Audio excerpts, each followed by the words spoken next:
कहानी की शुरुआत में हम एक जेल को देखते हैं जिसका नाम द शॉशैंक रिडेम्पशन है। यह दुनिया की सबसे सिक्योर तरीन जेल है। इस जेल में हजारों कैदी हैं, लेकिन आज तक इस जेल से कोई भी कैदी फरार नहीं हो सका, क्योंकि इस जेल की सिक्योरिटी बहुत ही ज्यादा स्ट्रिक्ट है। इस जेल में ऐसे कैदी भी हैं जिन्होंने अपनी पूरी जिंदगी इसी जेल में बिता दी, लेकिन इन्हें इस जेल से भागने का ख्याल तक नहीं आया, क्योंकि इस जेल से भागने की कोशिश करने वाले कैदी की सजा सीधा मौत है। अब यहाँ सीन कट होता है और हमें कोर्ट में एंडी नाम के एक आदमी को दिखाया जाता है, जो अमेरिका के एक बहुत ही बड़े बैंक का बैंकर है। जज उसे उसकी वाइफ और उसके लवर के मर्डर के इल्जाम में उम्र भर कैद की सजा सुनाता है, लेकिन एंडी कहता है कि मैंने ये मर्डर नहीं किए हैं। पर एंडी खुद को बेगुनाह साबित करने के लिए उसके पास कोई प्रूफ नहीं था, जिस वजह से कोर्ट का जज एंडी को उम्र भर कैद के लिए दुनिया की सबसे सिक्योर जेल दी शॉशैंक रिडेम्पशन भेज देता है। एंडी के साथ और भी कई सारे कैदी होते हैं, और जब इन कैदियों को जेल के अंदर लाया जाता है तब जेल के अंदर मौजूद बाकी कैदी आपस में शर्त लगाते हैं कि आज रात इन नए आने वाले कैदियों में से कौन सा कैदी रोएगा, और इसके लिए ये लोग एक डिब्बी सिगरेट की शर्त लगाते हैं। ये लोग बाहर लाइन से खड़े नए आने वाले कैदियों में से एक एक कैदी को चुन लेते हैं। तब रेड नाम का एक कैदी एंडी पर दांव लगाता है, क्योंकि उसे लगता है कि एंडी बहुत ही मासूम है और वो बहुत ही अमीर घर का है, जिसने कभी तकलीफ नहीं झेली, इसलिए उसे लगता है कि वो आज रात सबसे पहले रोएगा। इसके बाद सभी कैदियों को लाइन से जेल के अंदर लाया जाता है और हर एक कैदी को उसके सेल में बंद कर दिया जाता है। कुछ देर बाद रात हो जाती है और तब पुराने कैदी नए आने वाले कैदियों पर चिल्लाने लगते हैं ताकि उनमें से कोई डर जाए और रोने लगे, और ऐसा ही होता है। इन नए आने वाले कैदियों में से एक कैदी फूट फूट कर रोने लगता है और कहता है कि मुझे घर जाना है। तब वहाँ गार्ड आते हैं और उसे रोने से मना करते हैं, लेकिन जब वो आदमी रोना बंद नहीं करता तब गार्ड उसे सेल से बाहर निकालकर इतना पीटते हैं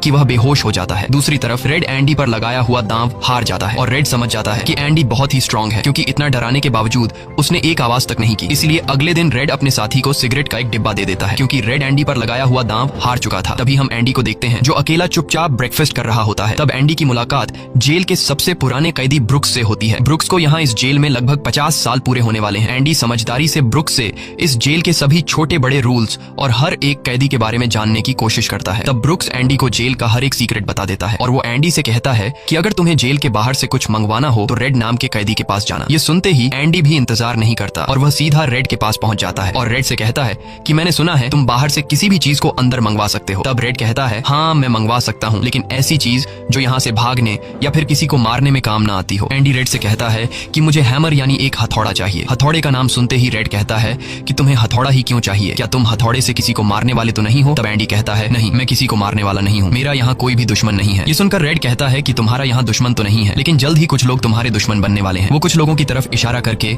एंडी को वार्न करता है कि इन लोगों की गंदी नजर तुम पर है, इसलिए इनसे बच कर रहना। अगले दिन एंडी के कहने पर रेड उसके लिए हैमर मंगवा देता है, और जब वो हथौड़ा देखता है तो रेड हंसने लगता है, क्योंकि हथौड़ा साइज में बहुत ही छोटा होता है। और रेड मन ही मन सोचता है कि इस हथौड़े से जेल में सुरंग बनाने में 600 साल लग जाएंगे। इसके बाद रेड ब्रुक्स के जरिए एंडी के सेल तक हथौड़ा पहुंचा देता है। ऐसे ही दिन बीतते हैं और एक दिन जब एंडी लॉन्ड्री में काम कर रहा होता है तब वो 3 लोग जिनकी एंडी पर गंदी नजर